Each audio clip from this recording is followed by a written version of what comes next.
শ্রীলঙ্কা ও ভারতে শুরু হওয়া টি-20 বিশ্বকাপ শুরুর দিনে ফাঁকা গ্যালারির এই চিত্র বিশ্ব ক্রিকেটকে দিচ্ছে অশনি বার্তা। অন্যদিকে মিরপুরে সেদিন অদম্য বাংলাদেশ টি-20 কাপ টুর্নামেন্টের উৎসবের বদলে শুনশান নীরবতা। নিরাপত্তা রক্ষীরা এক প্রকার অলস, নেই হুড়োহুড়ি বা ভিড় সামলানোর তারা। হোম অফ ক্রিকেটে লিটন ও মিরাজদের খেলা দেখার জন্য আগ্রহ নেই ভক্তদের। জলঘোলা হতে হতে পরিস্থিতি এমন পর্যায়ে ঠেকেছে যে বাংলাদেশের না থাকা ও পাকিস্তানের একের পর এক বর্জনের হুঙ্কারের বাস্তবতায় বিশ্বমঞ্চের ফাঁকা গ্যালারির চিত্র দেখে অস্বস্তিতে আইসিসি। ঠিক তেমনি ক্রিকেট পাগল বাংলাদেশের মানুষের স্টেডিয়াম বিমুখিতায় টালমাটাল বিসিবি। আর্থিক ও মনস্তাত্ত্বিক ধাক্কা যখন সব পক্ষের দিকে সমানভাবে লেগে যাওয়া প্রায় নিশ্চিত, ঠিক তখন কী কারণে হঠাৎ পাকিস্তানের বিমানে চড়লেন বিসিবির সভাপতি? জানা গেছে ৮ ফেব্রুয়ারি রাত ১টা নাগাদ পাকিস্তানের বিমানে চড়েছেন তিনি। সেখানে আইসিসির প্রতিনিধির সঙ্গে পিসিবির এক জরুরি বৈঠকে যোগ দেবেন বিসিবির সভাপতি।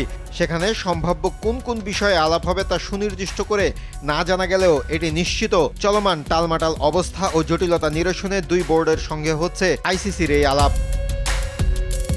সংক্ষিপ্ত সফর শেষে ৮ ফেব্রুয়ারিতেই দেশে ফিরবেন বিসিবি সভাপতি। এরপরই জানা যাবে বিস্তারিত। তবে শেষ পর্যন্ত পাকিস্তান ভারতের বিপক্ষে তাদের ম্যাচ বয়কটের সিদ্ধান্ত থেকে সরে আসবে কিনা তা জানা যাবে এই বৈঠকের পর। বাংলায় একটা প্রবাদ আছে, রাখে আল্লাহ মারেকে। বয়কট খেলার পর নাটকীয়তায় মোড়ানো এক বিশ্বকাপের পর্দা উঠতে যাচ্ছে কিছুক্ষণ পর। বাংলাদেশ ভারত পাকিস্তান ত্রিমুখী দ্বন্দ্বের পর এখনো ঝুলে আছে ক্রিকেটের সুপার ক্লাসিকো। আদৌ কি মাঠে গড়াবে ভারত পাকিস্তান ব্যাটেল, নাকি রোমাঞ্চকর এই ক্লাস দেখা থেকে বঞ্চিত হবেন ক্রিকেট পাগল দর্শকরা? এদিকে ভারতের ক্ষমতার রাজনীতির কাছে যখন হেরে গেছে টাইগাররা, তখন কারমা এসে হাজির সেখানে। টি-20 বিশ্বকাপে অংশ নেয়ার জন্য পাকিস্তান দলকে অনুমতি দিলেও ভারতের বিপক্ষে ম্যাচে অংশ নেয়ার অনুমতি দেয়নি দেশটির সরকার। পাকিস্তান সরকারের ভেরিফাইড ফেসবুক পেজে এই তথ্য জানানো হয়। বলা হয়েছে, বিশ্বকাপে যথারীতি অংশ নেবে পাকিস্তান, তবে 15 ফেব্রুয়ারি চির প্রতিদ্বন্দ্বী ভারতের বিপক্ষে ম্যাচে অংশ নেবে না পাকিস্তান দল।